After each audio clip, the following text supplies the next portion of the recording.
ತುರ್ರ ಚೆನ್ನಾಗೈತೆ ನೋಡಿ. ಇರೋದು ಅಷ್ಟೇ.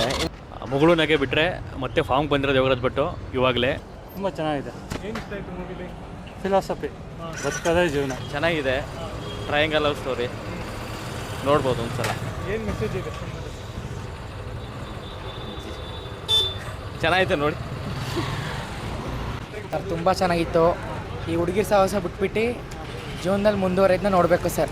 ಅದನ್ನ ಒಳ್ಳೇದಲ್ಲ, ಅದನ್ನು ಮೂವಿಲಿ ತೋರಿಸಿದ್ದಾರೆ, ಲೈಫ್ ಮುಖ್ಯ ಅಂತ. ಎಲ್ಲದಕ್ಕಿಂತ ಲೈಫ್ ಮುಖ್ಯ ಅಂತ ತೋರಿಸಿದ್ದಾರೆ. ಚೆನ್ನಾಗಿ ತೋರಿಸೋರೆ, ಎಲ್ಲೂ ಬೋರ್ ಹೊಡೆಯಲ್ಲ. ಆ್ಯಕ್ಟಿಂಗ್ ಎಲ್ಲ ಚೆನ್ನಾಗಿ ಮಾಡಿದ್ದಾರೆ. ಹೀರೋ ಒಂಚೂರು ಮಾಡೋದು ಚೆನ್ನಾಗಿ ಮಾಡಿ, ಹೀರೋದು ಅಷ್ಟೇ. ಇನ್ನೆಲ್ಲ ಚೆನ್ನಾಗಿ ಮಾಡಿದ್ದಾರೆ.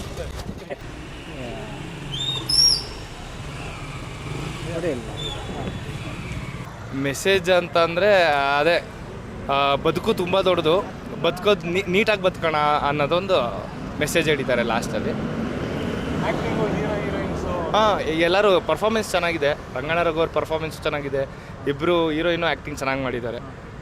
ಸುಮುಖ ಅವರು ಚೆನ್ನಾಗಿ ಆ್ಯಕ್ಟಿಂಗ್ ಮಾಡಿದ್ದಾರೆ. ಪ್ರಾಮಿಸಿಂಗ್ ಅನ್ನಿಸ್ತಾರೆ ಮೂರು ಜನನೂ. ಸೀರಿಯಸ್ಸು ಎಂಟರ್ಟೈನಿಂಗು ಎಲ್ಲ ಮಿಕ್ಸು ಭಟ್ರು ಥರನೇ. ಯೋಗರಾಜ್ ಭಟ್ ಅವ್ರದ್ದು ಕ್ಲೈಮ್ಯಾಕ್ಸ್ ಇದೆಯಲ್ಲ, ಅದು ಇಷ್ಟ ಆಯಿತು. ಅದು ಬಿಟ್ಟರೆ ರಂಗಣ್ಣ ರಘು ಅವ್ರದ್ದು ಆ್ಯಕ್ಟಿಂಗ್ ಚೆನ್ನಾಗಿತ್ತು. ತುಂಬ ಚೆನ್ನಾಗಿ ಮಾಡಿದ್ದಾರೆ ಮೂವಿ.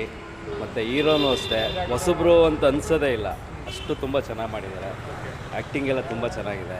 ಮತ್ತೆ ನೋಡ್ಬೋದು ಸರ್, ಅಷ್ಟು ಇನ್ನೋಸೆಂಟ್ ಆಗಿದೆ movie. Sir, Yogaraj Bhat movie ಅಂದಮೇಲೆ ಕೇಳಬೇಕೆ. ಚೆನ್ನಾಗಿದೆ ಸರ್, ಸಾಂಗ್ಸ್ ಚೆನ್ನಾಗಿದೆ, ಸ್ಟೋರಿ ಚೆನ್ನಾಗಿದೆ, ಮತ್ತು ಯೋಗರಾಜ್ ಭಟ್ ಅವ್ರ ಡೈರೆಕ್ಷನ್ ಚೆನ್ನಾಗೈತಿ.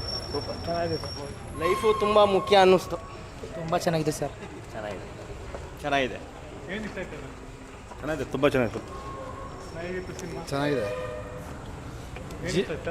ಜೀವನದಲ್ಲಿ ಈ ಪ್ರೇಮ್ಯ ಮಾಡ್ಕೊಂಡು ಜೀವನದಲ್ಲಿ ಜಿಗುಪ್ಸೆಗೊಂಡು ಆತ್ಮಹತ್ಯೆ ಮಾಡ್ಕೊಳ್ಳೋರಿಗೆ ಇದು ಒಳ್ಳೆಯ ಸಂದೇಶ ಇದೆ. ಜೀವನದಲ್ಲಿ ಲವ್ಗಿಂತ ಬದುಕೆ ಮುಖ್ಯ. ಲೈಫ್ ಇದ್ದರೆ ಅಂಥ ಲವ್ನ ಎಂಜಾಯ್ ಮಾಡ್ಬೋದು ಅನ್ನೋದನ್ನ ಯೋಗರಾಜ್ ಭಟ್ ತೋರಿಸ್ಕೊಟ್ಟಿದ್ದಾರೆ. ತುಂಬ ಥ್ಯಾಂಕ್ ಯು. ಚೆನ್ನಾಗಿದೆ. ಇದು ಸುಮಾರು ಒಂದು ಬಾರಿಗೆ ಅರ್ಥ ಆಗಲ್ಲ. ತುಂಬ ಇಂಟೆಲಿಜೆನ್ಸ್ ಇರೋರಿಗೆ ಒಂದು ಬಾರಿಗೆ ಅರ್ಥ ಆಗುತ್ತೆ, 2 ಬಾರಿ ನೋಡ್ಬೋದು. ಯೂತ್ಸ್ ನೋಡ್ಬೇಕು, ಮತ್ತು ಅದಕ್ಕಿಂತ ಹೆಚ್ಚಾಗಿ ಗರ್ಲ್ಸ್ ನೋಡ್ಬೇಕು. ಮತ್ತು ಮಕ್ಕಳನ್ನ ಬದುಕನ್ನು ಕಟ್ಕೊಳ್ಳೋಕ್ಕೆ ಯಾರು ಆಂಬಿಷನ್ ಇಟ್ಕೊಂಡಿರ್ತಾರೆ ಪೇರೆಂಟ್ಸ್ ಎಲ್ಲ ನೋಡಿ ಅವ್ರನ್ನ ಇಲ್ಲಿ ಸಿನಿಮಾಗೆ ಕಳಿಸ್ಬೇಕು. ಓವರಲ್ ಆಗಿ ಇಲ್ಲಿವರೆಗೂ ಬಂದಿರೋಂಥ ಸಿನಿಮಾಗಳಲ್ಲಿ ಇದೊಂಥರ ಡಿಫ್ರೆಂಟ್ ಸ್ಟೋರಿ ಚೆನ್ನಾಗಿದೆ.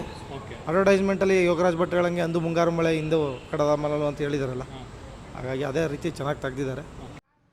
ನಾನು ಯೋಗರಾಜ್ ಭಟ್ ಬಿಗ್ ಫ್ಯಾನು. ನನಗೆ ಲಾಸ್ಟು ಮುಗುಳು ನಗೆ ಬಿಟ್ಟರೆ ಮತ್ತೆ ಫಾರ್ಮ್ ಬಂದಿರೋದು ಯೋಗರಾಜ್ ಭಟ್ಟು ಇವಾಗಲೇ. ದಯವಿಟ್ಟು ಯೋಗರಾಜ್ ಭಟ್ ಸರ್ ಇದೇ ಥರ ಕಂಟಿನ್ಯೂ ಮಾಡ್ಕೊಂಡು ಇದೇ ಥರ ಮೂವಿಗಳು ಮಾಡಲಿ ಅಂತ ಹೇಳ್ಕೊತೀನಿ. ಸ್ಪೆಷಾಲಿಟಿ ವೈಸು ತುಂಬ ಕತೆ ತುಂಬ ಚೆನ್ನಾಗಿ ಮಾಡಿದ್ದಾರೆ. ಎಕ್ಸ್ಪೆಷಲಿ ಕ್ಯಾಮ್ರಾ ವರ್ಕ್ ತುಂಬ ಚೆನ್ನಾಗಿದೆ, ತುಂಬ ಚೆನ್ನಾಗಿ ಮಾಡಿದ್ದಾರೆ. ಆ್ಯಕ್ಚುಲಿ ಯೋಗರಾಜ್ ಭಟ್ ಫ್ಯಾನ್ಗಳಿಗೆಲ್ಲ ಇದು ತುಂಬ ಇಷ್ಟ ಆಗುತ್ತೆ ಸಿನಿಮಾ. ದಯವಿಟ್ಟು ಇದೇ ಥರ ಸಿನಿಮಾಗಳು ಮಾಡ್ಕೊಂಡು ಹೋಗಬೇಕು. ಇದು real love story with life ಬಗ್ಗೆ ತುಂಬ ಇದು ಮಾಡಿದ್ದಾರೆ. ತುಂಬ ಚೆನ್ನಾಗಿದೆ ಮೂವಿ, ಎಲ್ಲರೂ ನೋಡಬೇಕು. ಬದುಕಲ್ಲಿ ಏನೇ ಆದರೂ ನಾವು ಜೀವನದ ಬಗ್ಗೆ ತುಂಬ ತಲೆ ಕೆಡಿಸ್ಕೋಬೇಕು. ಅದನ್ನು ಬಿಟ್ಟು ಬೇರೆ ಯಾವುದ್ರ ಬಗ್ಗೆನೂ ತಲೆ ಕೆಡಿಸ್ಕೊ